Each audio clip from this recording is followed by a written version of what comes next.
Од министер со најдолг стаж во МВР, Гордана Јанкуловска стана и министер од ВМРО ДПМН со најдолг стаж во затворот Идрисово.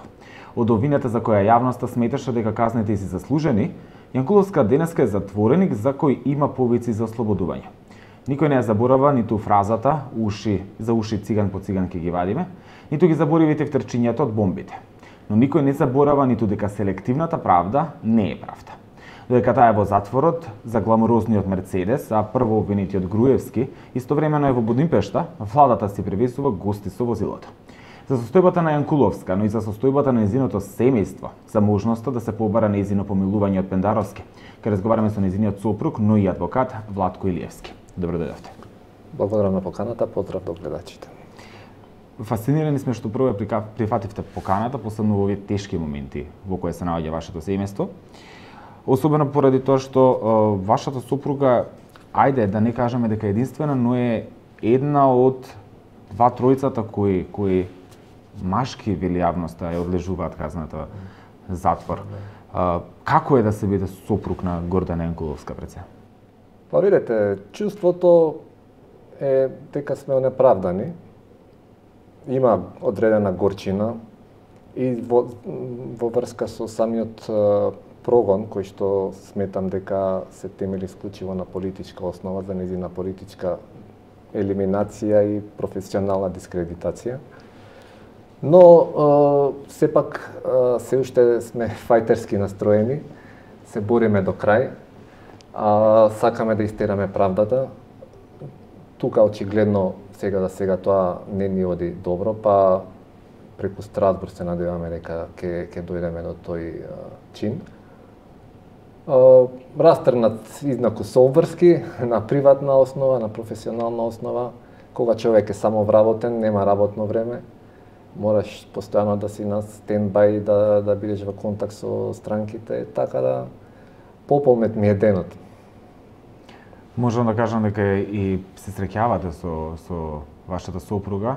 Пред се верувам и како адвокат ја посетувате во затворот, дали таа има привилегии како други затвореници да иде на работа од сабајле па да се врати навечер, шета Гордана. Имаме информации дека затвореници идат на пазар да си купат тоа што им треба па се доаѓаат во затвор кога сакаат.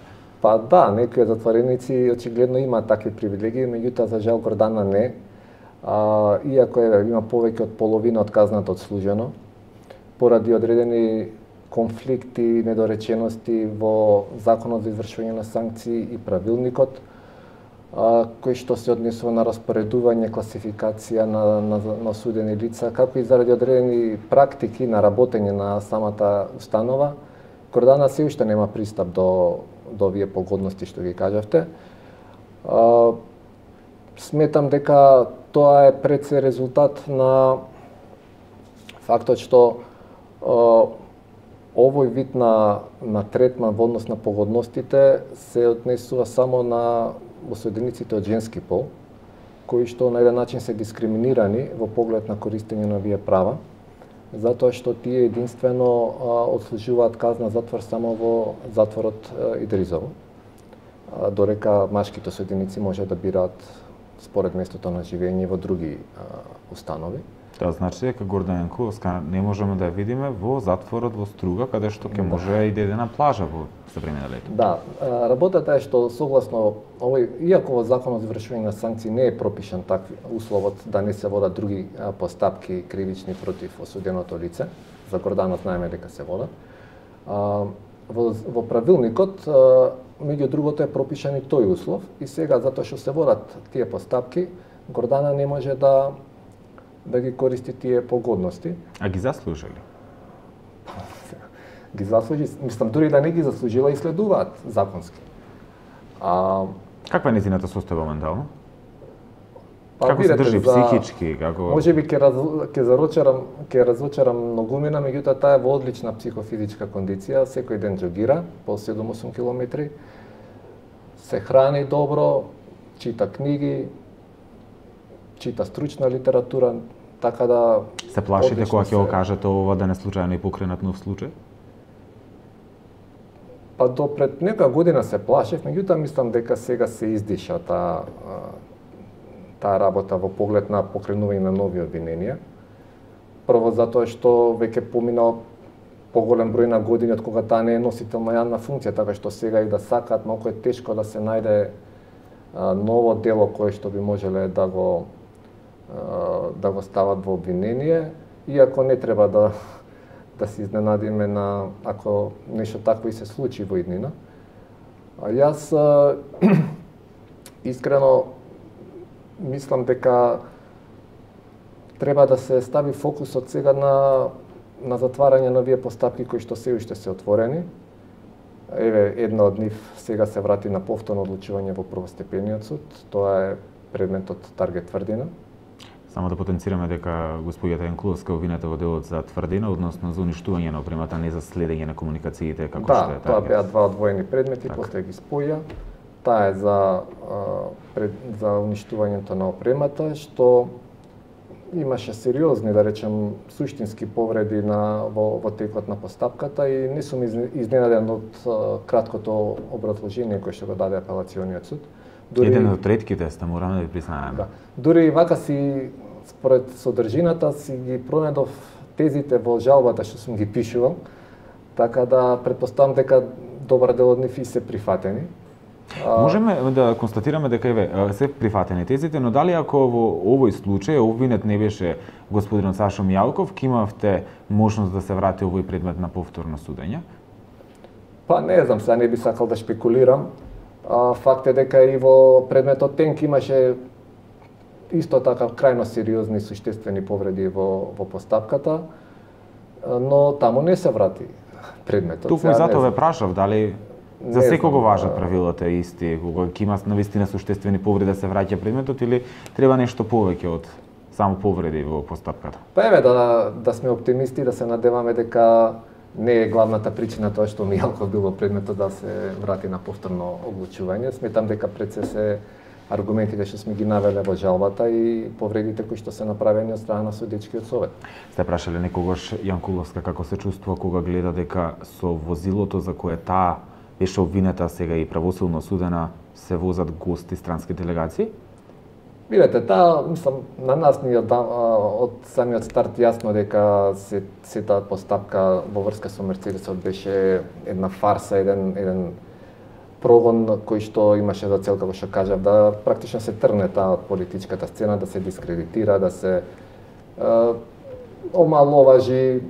Ако има простор, би кажал и за самиот чин за носење нејзин таму, значи на нејзин не беше возможно да доброволно да се пријави во затворот, туку кружеше полиција околу вашиот дом, ако добро се сеќаваме. 10 дена бевме по 24 часовен полициски надзор пред зграда, каде што ги малтретира сите кои што поминуваат тука, комши и слично, во гаражата доле, каде што исто така ги мониторира.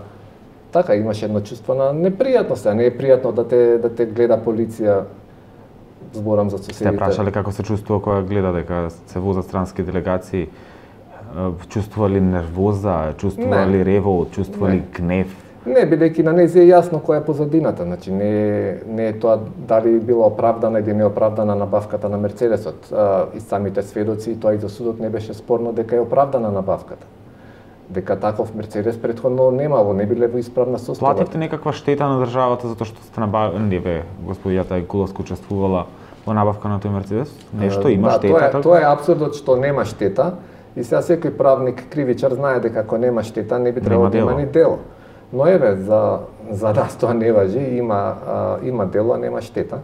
Значи не задолжува со плаќање штета, бидејќи вештото лице ангажирано од СЈО кажа дека Мерцедесот е набавен по редовна пазарна цена и дури има и некој попуст.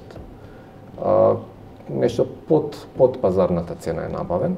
Под редовната сега пазарна, тоа возило не може да се најде на пазарот, меѓутоа по редовна цена што се продава и во другите држави, под таа цена беше. Имаше после тоа примери во Хрватска кај што се набавувале ист таков тип на Мерцедеси за многу повисока цена. Но дека беше дека практично господијата Јанкуловска го слушала господинот Груевски, кој патем да потсетиме дека е во Будимпешта и не лежи затворска казна за Мерцедесот, дека одела да прави критериуми преку Јоко Поповски, да го поттикне да бидат критериумите онакви какви што тогашниот премиер сакал.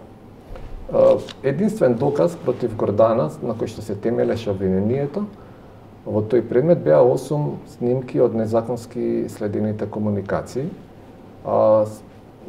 Тоа до моментот на покренување на обвиненијата, поднесување на обвиненијата, никогаш во историјата на Македонија незаконски прибавени снимки, односно следени комуникации, не можеле да представуваат доказ. Дури кога се формираше СЈО, беше разговарано, односно стручната фела беше кажано стручната фела дека тие снимки може да бидат само како индиции да се користат, ништо повеќе. И законот за кривична постапка е јасен, единствено само може снимки кои што се набавени со посебни истражни мерки да бидат користени како докази. Тука за жал на една задна врата, иако при приговорот на обвинителниот акт судот ги издвои тие снимки како незаконски прибавени, по жалба на СЈО апелација ги врати повторно со образложение дека не било битно како се направени снимките, битно било дека тие се обезбедени законски, а чинот на обезбедување законски е тоа што СДС, односно ЗАЕВ, во тие кутии, или театрално што беа носени пред камерите во СЈО, без записник за примопредавање, без да биде евидентирано што се предава, може били празни кутиите или полни со хартија обично. Тоа за апелација беше доволно и да се утврди дека законски биле прибавени тие снимки. Погрешно беа користени одредени пракси на Европскиот суд за човекови права, конкретно предметите. Намерно ли грешеле толку судиите или случајно тоа од нестручност? Како гледате на тоа? Сепак сте правник. Не може да биде случајно. Тенденциозно е, значи се одбра одредена група на суди кои што беа ставени да работат на тие предмети, се одбра нели преку СЈО одредени обвинители и така започна целиот тој прогон. Јас сум така прилично заинтересиран како ќе помине апликацијата која што се уште е во фаза се уште не е искомуницирана владата во поглед на ТЕНК, бидејќи таму меѓу другите жалбени наводи. Страсбург само да. Таа се уште не е во толку напредна фаза како другиве апликации. Таму меѓу другото беше оспорено и снимките како што беа користени како доказ по повеќе параметри. Меѓу другото дека нема можност обвинетите да ја испитуваат нивната автентичност, веродостојност. По однос на тоа дека ексклузива на тие снимки имаше само СЈО, дури ни судот немаше можност да ги направи увид на сите снимки. Туку, Катица или еди кои си таму од СЈО одлучиле дека само 8 снимки се битни, тие 8 ќе ги дадеме во судот, останатите 12.000 снимки кои што имаше Гордана кои што беа снимени од комуникациите на Гордана, ќе ги ставиме на страна. Ние сметаме дека не се релевантни. Дали одбраната смета поинаку и дали судот смета поинаку не е битно. Битно е ние што сметаме и само вие ќе ви ги дадеме. Значи тоа е апсолутно повреда на правото на правично судење. Зашто толку се надевате на правично судење кога немате доверба во овој судско-обвинителски систем, било нарекено? Немаме доверба ние секако, значи ние знаеме дека е фарса, сите овие постапки се фарса, меѓутоа ние мораме да ги истераме тука до крај сите правни лекови кои што ни стојат на располагање за да можеме да бараме правда надвор. Так. Или не знам, да се надеваме дека ќе се случи некакво чудо и дека од следниот ден ќе почнат судовите да ќе кренат глава судиите, бидејќи сметам дека не можеме да ги ставиме во еден кош сите суди и сите обвинители.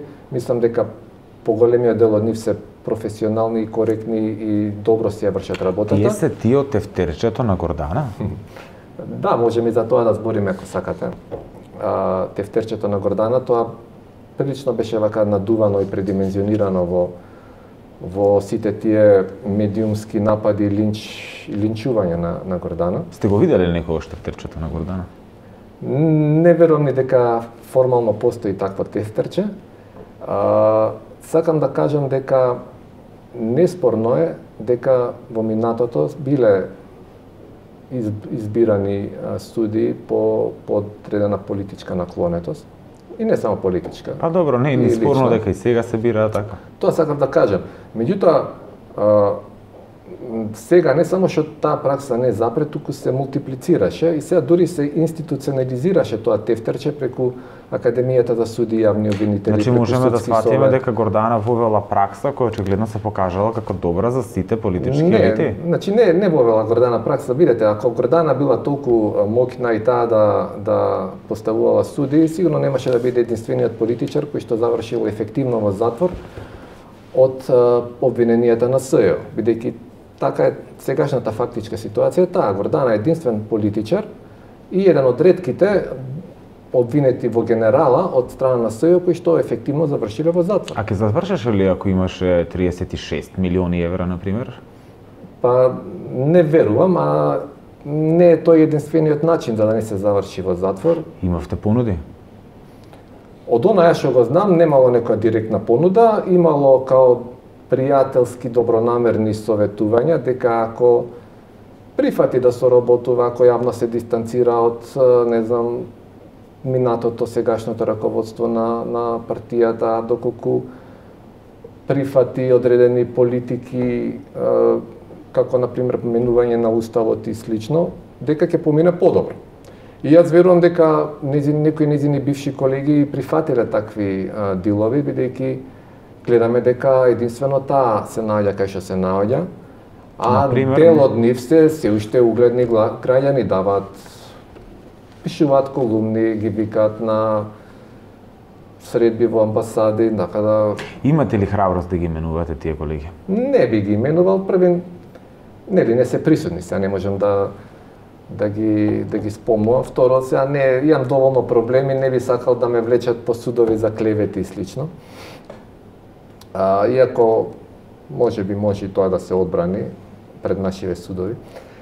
Така што не би коментирал. Се знае кои биле министри, се знае кои министерства имале трансфери големи на пари за јавни набавки да се вршат. Значи, тоа се неколку министерства. Знаеме каде беа најголемите пари потрошени, во кои проекти беа потрошени најголемите пари. Не беше за Мерцедесот сигурно најголемиот трошок. Така што, ете, може би историјата ќе каже. Останаа истите пријатели до Гордана, со Гордана, кои беа предходно, дека беше 10 години министер, веројатно снимале дома посети од пријатели, секојдневно различни, веројатно посети, позиви и слично. Па најверојатно останале истите пријатели со тоа што поголемиот дел од нив не биле тогаш пријатели вистински. Вистинските останале и сега. Ставлевски меѓу нив ли е, ќе прашам, затоа што Ставлевски е, да не кажам, бесконечни разговори слушавме со господин Ставлевски и со госпоѓата Гордана Јанкуловска. Остана тука, ви се јавува, прашува, добра е, треба ли нешто? Па имаме така, не многу честа комуникација, еднаш да речеме 2-3 пати во годината, можеби. Или ако има некоја причина нешто да се чуеме за некоја конкретна работа. Има некоја загриженост кај него се уште постои? Па се прашува како е, што прави. Прашува, А Груевски прашува ли? Груевски, видете, јас сум како негов правен застапник во Страсбур, имав остварувана одредена комуникација кога пристигна одговорот на владата, кога требаше ние да дадеме против одговор и слично. Коректно беше да воспоставиме со него комуникација, чисто да му кажам. Тоа е периодот од како тој замина, односно, ајде да бидам поконкретна. Тоа е периодот крајот на 2020 година, кога или 21 сега не се сеќавам, кога требаше да се воспостави комуникација со сите апликанти кои што се дел од жалбите во Страсбур. Затоа што редно е тие да дадат свое мислење за содржината на одговорите што ги пишувам, дали имаат нешто да комуницирале вие дека тоа е во Будимпешта? Да, апсолутно, строго професионално. Така што прашували за неговата соработничка, екс-соработничка, како е, како се држи, дали може да настрана од вашиот деловен однос кој го имате како адвокат и клиент, би рекол. Да, видите, тоа не беа некои фреквентни комуникации, во 2-3 наврати се чув, секако праша, нели, тоа дали се од куртоазија или навистина сакал да знае, не знам, меѓутоа праша. Му одговоривте дека е добро и да не се секира или? Па нешто да, од тој стил. Но некако како да немате анимозитет кон него, иако јавноста во генерала има впечаток дека Гордана се наоѓа во ваква состојба пред се поради господинот Груевски. Видете, како прво, нели, тоа е моја странка и сега треба да задржам одредена дистанца, сега да не влегувам јас во некои емотивни мои размислувања за него. Тоа прво, второ, јас сум бил таму 8-9 години во неговиот кабинет. И сега не би било принципиелно и фер да сега јас да излегувам со било какви квалификации за него, бидејќи сме делеле добро и лошо и сметам дека е потребно да помине одредена временска дистанца за да можам јас нешто по-суштински да коментирам. Но верувам дека имате што да кажете. Имам секако, јас и пред него никогаш не сум ги криел работите, сум му ги кажал како што се. Така да, за разлика од најголем дел од тие со кои што беше обкружен, јас секогаш му ги кажував работите такви какви што се. И можеби за тоа бев така прилично дистанциран последните години, но во однос на тоа какво влијание имало неговото бегство за Гордана, секако дека негативно се одрази. Му го кажавте ли тоа? Не, па немаше таков разговор сега.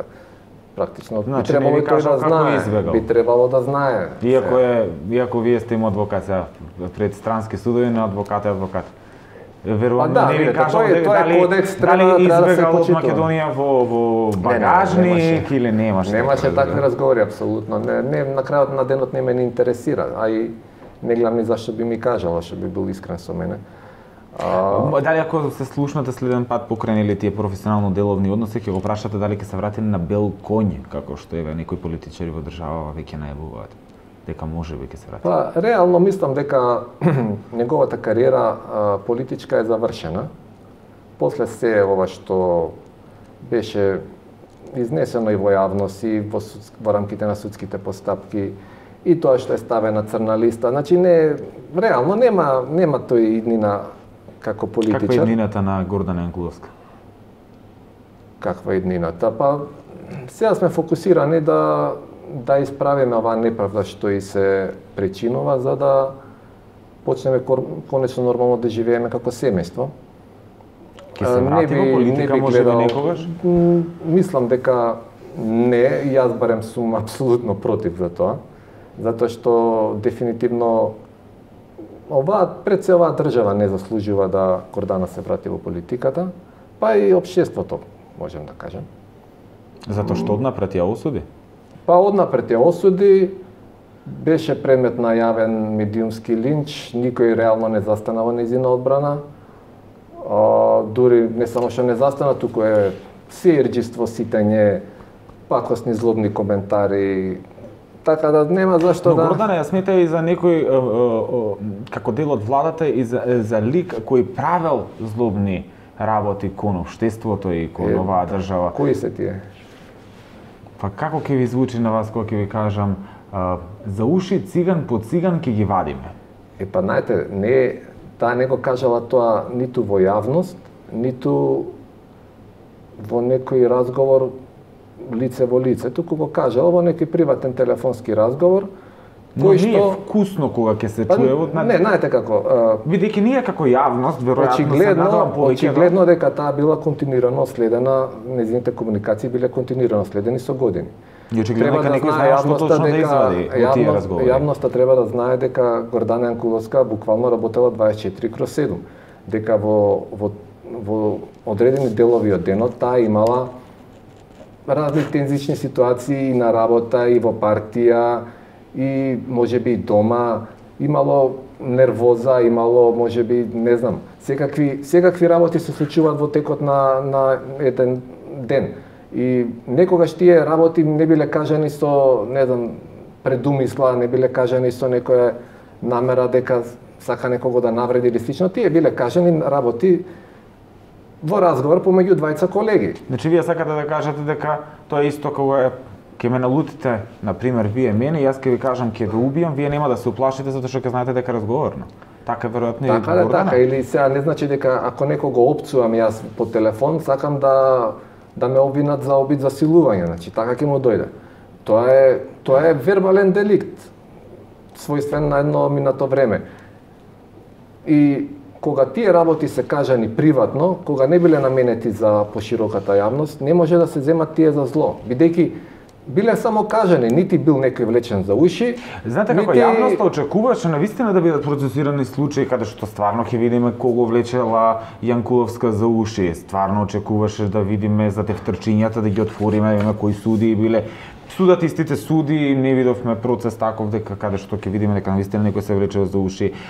Велеа дека намерно притварала, затварала луѓе, не видовме ништо такво. Сето тоа се сериозни удари кои ви беа нанесени на вас, а од денешен аспект ние гледаме судски ниту процеси, па ниту пресуди. Гледаме за Мерцедес. Дури ние сме како јавно зачудени, затоа ве прашувам како вие се чувствувате од другата страна. Среќни сте што нема такви процеси, бидејќи можело да има или Видете, ние реално јас лично не ни очекував дека може да има процеси како што сега се одвиваат против Гордана, бидејќи мислев дека се апсурдни за набавка на Мерцедесот или за таргет за тврдина за опремата за прислушкување, бидејќи Гордана беше најголемата жртва заедно со Милијана Киевски. Значи Гордана во тие 730 и нешто дена за колку што има извадено рекордер. Да, снимки очигледно не биле само 730 дена, туку биле многу повеќе. Значи за Гордана има над 12.000 разговори и 134.000 СМС пораки. За Миле има 44.000 разговори и не знам, сигурно многу повеќе СМС пораки. Така што јас мислам дека ние не ни очекувавме дека можат тие такви докази темелени на разговорите да бидат основ за кривично гонење. И реално се запрепастивме кога наместо Гордана Јанкуловска да биде повикана во тој предмет како жртва или како сведок, таа беше таму однесена како обвинет и на крај осудена у прв степен. И не и дадоа статус, значи пазете како може одредени ликови со по 1-2 разговори или 10 разговори или 20 разговори беа викани во судница, дефилираа таму, кажуваа колку биле неправдени слично, и добро, не дека не биле, меѓутоа не може некој што со 10 разговори да биде повикан како жртва или како сведок и да биде по-неоправден од Јанкуловска. Да. И пазете кој беше аргументот под наводници на обвинителката Ленче, како можевме ние обвинета, жртва. А вие кажавте што ми е мене гајле за тоа. И кажа Гордана, но не. И така. Резултираше така што резултираше. Неминовно да се спомене Мијалков, за господинот Груевски го издискутиравме делот, не ми кажавте дали Гордана му е лута на него. На кого? На Груевски. Не мораме да влегуваме и во детали, можеме само со да или не. Значи, доколку не му била лута, не би му била лута, би била мазохист. Значи тоа е, сега реални да бидеме, не може да не му е лута, како што не може да биде да не му е лут ни било кој од другиве луѓе што заглавија по судници и по затвори. А господинот Мијалков, дали му се лути на него? Не би знал да кажам. Бидејќи, знаете, има шпекулации дека позади, не шпекулации, тоа беше обвинението и пресудата, дека позади прислушкувањето стои Мијалков. Сега, дали само Мијалков, дали некој друг, или и Мијалков и други... Верува ли Гордана во жолти комбиња? Не, такви работи, мислам се приказки за мали деца, жолти комбиња. Затоа прашам, затоа што има некои недоследности, бидејќи има многу луѓе кои што се прислушкувани, иако реални да бидеме, Мијалков немал никаков интерес тие да бидат прислушкувани. може би да речеме за Гордана имал интерес. Ке се согласите со мене дека не верувам Мијалков... дека и за Гордана имал интерес, зашо би имал за Гордана интерес? Кој би имал за Гордана интерес да биде прислушкувана? Заради одредени релации кои што би ги споменав претходно, не би изнесол имења. Еве јас ќе кажам Груевски, вие кажете да или не. Еве нека процени јавноста. Значи треба секој да се замисли да извлече заклучок кој имал најголема корист од тоа. Господин Илиевски, му се плаши ли Гордана Јанкуловска на Мијалков? Не. Тоа значи дека ќе дојде време кога ќе се Гордана, сретнат веројатно и лице в лице. Не се плаши од луѓе. Од што се плаши Гордана? Се плаши од неправди, како да кажем. Од конструкции. Затоа што тоа е кармички дојде или не е тоа? Ако нема фер игра, не можете да победите. А дали се кае? Дали се каете како семејство? Вака, значи, може да се каеме затоа што сме змислеле дека секој што може да даде било каков придонес за развој на државата, треба да се стави во функција на државата и од чисто патриотски и идеалистички побуди да се ангажира како што таа се ангажирала, како што јас сум се ангажирал. И реално, значи, таа има диплома на многу престижен британски универзитет, кој што е меѓу првите 10. Со таа диплома, со честна работа, таа можела да си обезбеди многу пристоен живот во некоја друга држава. И ние можеби се каеме што ете, не сме си заминале со време, туку сме останале тука сега да си живуваат со нас. А се каете ли можеби што очигледно дека од државна функција, особено кога сте 10 години, сте можеле да заработите и 36 милиони евра? Па не сме ние тој тип на луѓе што би злоупотребувале позиции за да стекнат лично богатство. Дефинитивно сме можеле, значи еве, доволно е тоа да јас сум станал адвокат тоа време кога Гордана била министер и можете да замислите колку ке сум имал така успешна кариера како адвокат. Јас станав адвокат кога 2018 година. Како се? Така што дури знаете како, не мора ни на незаконски начин да се заработуваат тие пари. Многу нејзини бивши колеги имаат или на свое име или на некое друго име бизниси, легални бизниси. Знаете, кога сте на функција, на позиција, можете многу полесно да направите некаков бизнис. Ние работевме за плата. Јавно се секогаш се присеќа Гордана влезе во затвор и тоа го издржа машки, тоа го кажав и во самата најава. Ја сметате ли Гордана за поголем маш од сите мажи во држава, очигледно така се покажува? Имате ли таква перцепција за нејзин? Таа стоички си ги прите паравните порази. Стоички се справува со сите овие неправди и тортури, да ги наречем. Не од некои од повеќето други, наречеме, јавни личности кои што цело време бараат лекарски прегледи, кои што се жалат на здравствени проблеми, кои што, не знам, повикуваат на помош и слично. Гордана не е од тој тип на луѓе и не сака да ја сожалуваат? Па да. Да. Како реагира на овие повици за нејзино ослободување? Па видите, како што кажав, значи ние сме пријатно изненадени и чувствуваме благодарност за ова искажена солидарност и повици за да биде ослободена. Реално не сум сигурен дека тоа нешто ќе смени, затоа што се знае кои се модусите за да се направи тоа.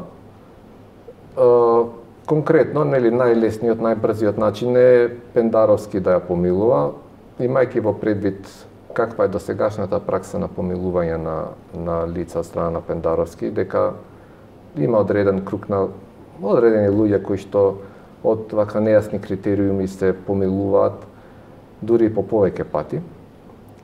Имајќи во предвид кои све членува во комисијата за помилување Имајќи во предвид дека пред известно време кажа, имаше едно интервју за Фокус кај што кажа дека не е можно да се постигне национално помирување или нешто така беше. Ја не сум сигурен колку се реални тие, да речем, надежи дека тој би можел да изврши помилување.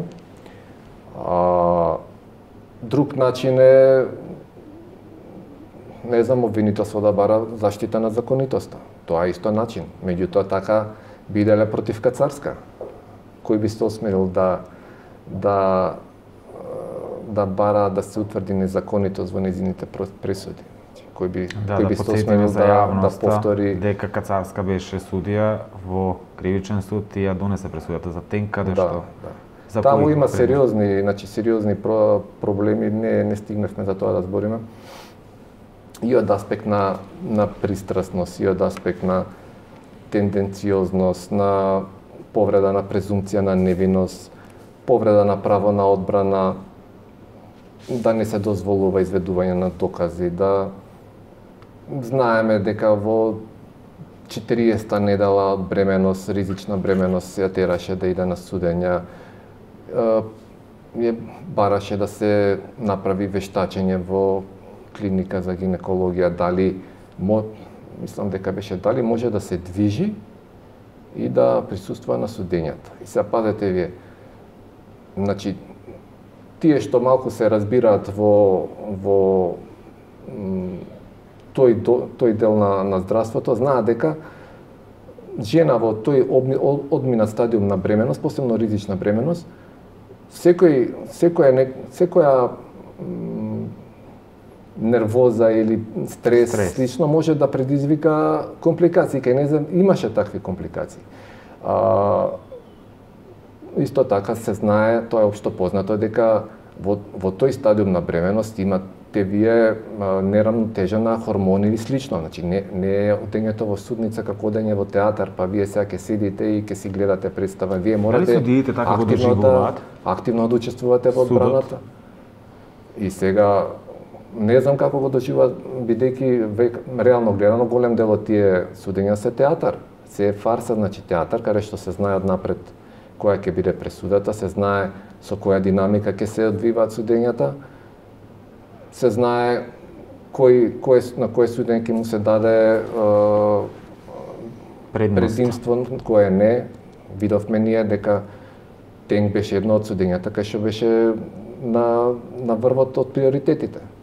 Не знам, таму имаше дивоградбите на Павлович и слично, додека гледаме дека овие предмети кај што можеби реално некаде има криминал или можеби се од големо општествено значење или јавен интерес.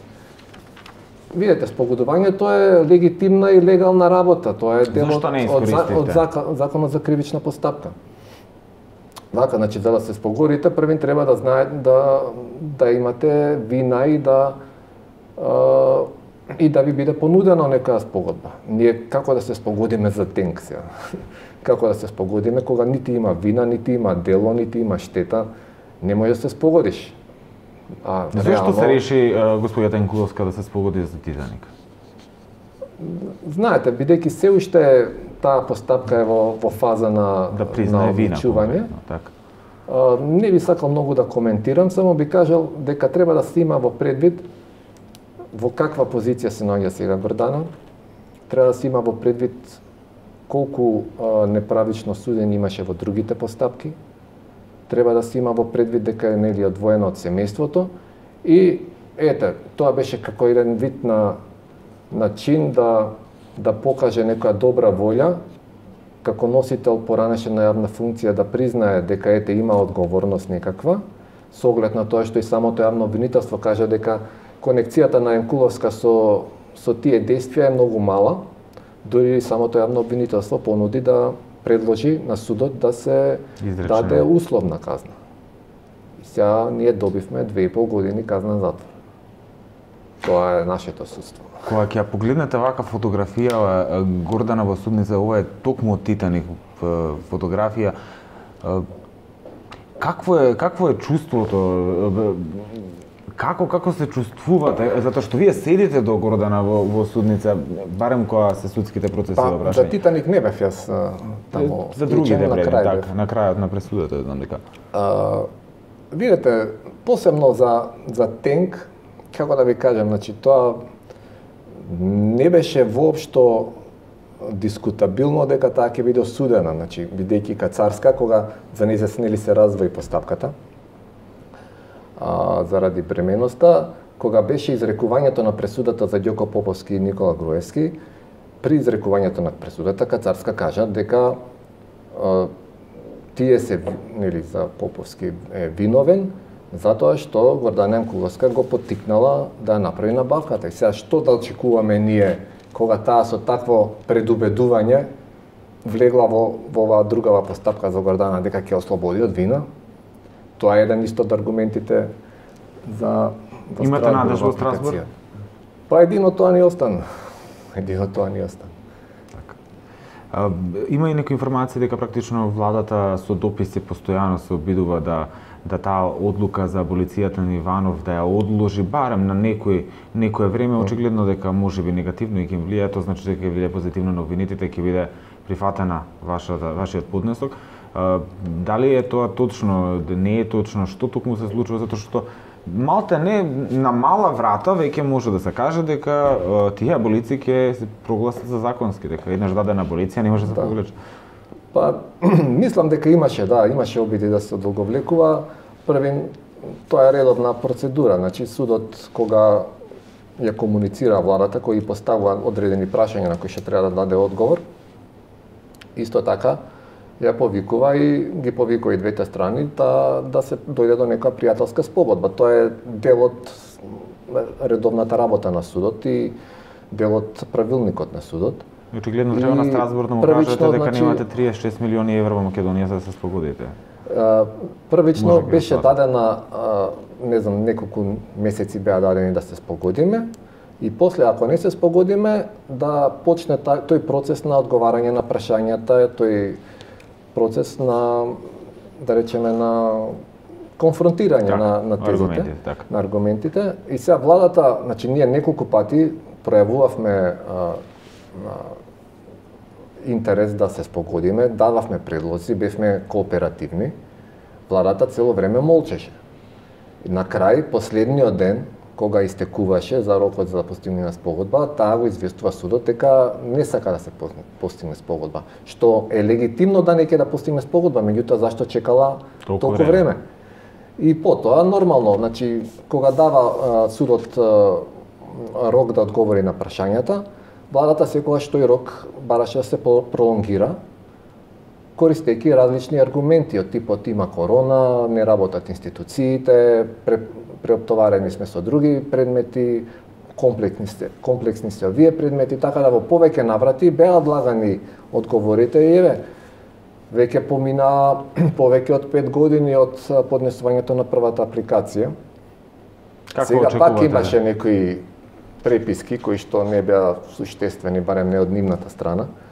И сега, според некоја динамика како се одвиваат работите, според досегашната пракса како работи судот за вакви предмети, очекуваме да во следните 6 месеци има присуда. Какво очекувате да биде? Па јас сум сигурен во нашите аргументи и би требало да биде прифатена апликацијата и утврдена повреда на член 6 и член 5 за одредени апликации. Односно дека аболицијата важи. Така. Меѓу последните прашања ми е во затворот Гордана Јанкуловска е заедно со Катица Јанева. Тоа е обвинителката која практично се потпиша за сите обвиненија, вклучително и Тенк, поради кое господјата Јанкуловска има казна затвор која одлежува. Се среќаваат во затворот? Какви не се односи? Па не може да не се среќаваат, бидејќи тоа е мал дел и тие се практично брата крши брата. Тие се соседки. Да. Не може да не се среќаваат. Видете, Гордана, незиното домично воспитување не дава за право да, не знам сега, има некакви одмазнички или било какви други непријателски активности против незе. Таа е принцип коректна со сите и со незе коректна. Имат понекои така неврзани кратки некои разговори. Но дефинитивно нема нели комуникација вака. Не стана на пријателки, не. Далеко од тоа. Некогаш дискутирале за некој обвинение кое е било против Гордана? Си согласила, може би, Не, нема такви разговори. Не, разговорите се од типот дали имаш, не знам, нешто. некој прибор за јадење или нешто така, значи нема разговори апсолутно за Самохран таткото, споменавте дека тешко ја помина Гордана Јанкуловска бременоста, која била ризична, но очигледно дека сега вашето дете расте без мајка практично. Па да, значи видете се, многу луѓе у држава имаат проблеми, многу луѓе у држава се самохрани родители. Но знаете, малку е потешко чувството кога самохран родител ќе станете не по собствен избор или не заради нека виша сила, туку затоа што државата одлучила да ја сосветува на Гордана и да ја репресира. Така да тешко е, среќа имам поддршка од најблиските, од секаков тип поддршка и еве, Петар е напредно дете, весело дете и успешни сме на тој план како родител и Гордана нели како родител од дистанца. Дали тоа највеќе погодува како? Па да, дефинитивно да, бидејќи човек може со све да се справи, ама со некои такви емоции не може. Така што тоа највеќе погодува, иначе што се однесува до другото, и таа и јас немаме проблем да продолжиме понатаму да се бориме на овој начин. Сметате дека можеше нешто да биде поинаку, доколку да кажеме Гордана не направила постапки кои ја инволвирале во сето ова, праведно или неправедно? Видете, поинаку можело да биде ако Груевски сам се повлечеше кога Заев тоа го побара од него, тогаш никој немаше да одговара за ништо. Немаше да има СЈО, немаше да има прогони и слично. Или да се повлечеше Гордана уште таму негде 2011-12. Зошто не го направи тоа? Има ли образложение за тоа? Зашто не го направи? Знаете, кога сте у таа машина, да речеме, кога на дневна основа имате еден куп обврски, вие не можете да размислувате како не можете, знаете, од друга перспектива да ги гледате работите. Едноставно од дрвата не ја гледате шумата. Значи тоа јас сум си го поставил како прашање зашто не сум си заминал порано, зашто не сум работел нешто друго. Меѓутоа, кога сте во тој интензивен режим на работа, не размислувате. Кога ќе заврши цела оваа голгота? И дури, знаете, ништо не направила незаконски, немала зашо и да се плаши. Тоа е нормална реакција. Кажавте дека оваа држава и ова општество не ја заслужува Гордана Јанкуловска, односно не ја заслужувало. Можам ли да заклучам дека кога ќе заврши цела оваа голгота ваша судско обвинителска, да наречам, каде што чекате навистина правда, на очигледно не од домашните институции, туку од Страсбур, ќе ја напуштите ли државата, ќе гледате ли некоја друга кариера да направите? Имате образование и вие и господијата Јанкуловска, како што сами кажавте практично во текот на интервјуто, кој ви го возможува да? Па не знам, мислам дека ваќе и годините не ни се заменување и не е ни едноставно да се замине. Но Петар не би го оставиле да расте тука? Дефинитивно, да, дефинитивно. Благодарам многу за овој интервју. Фала за поканата. Вам ви благодарам на вниманието.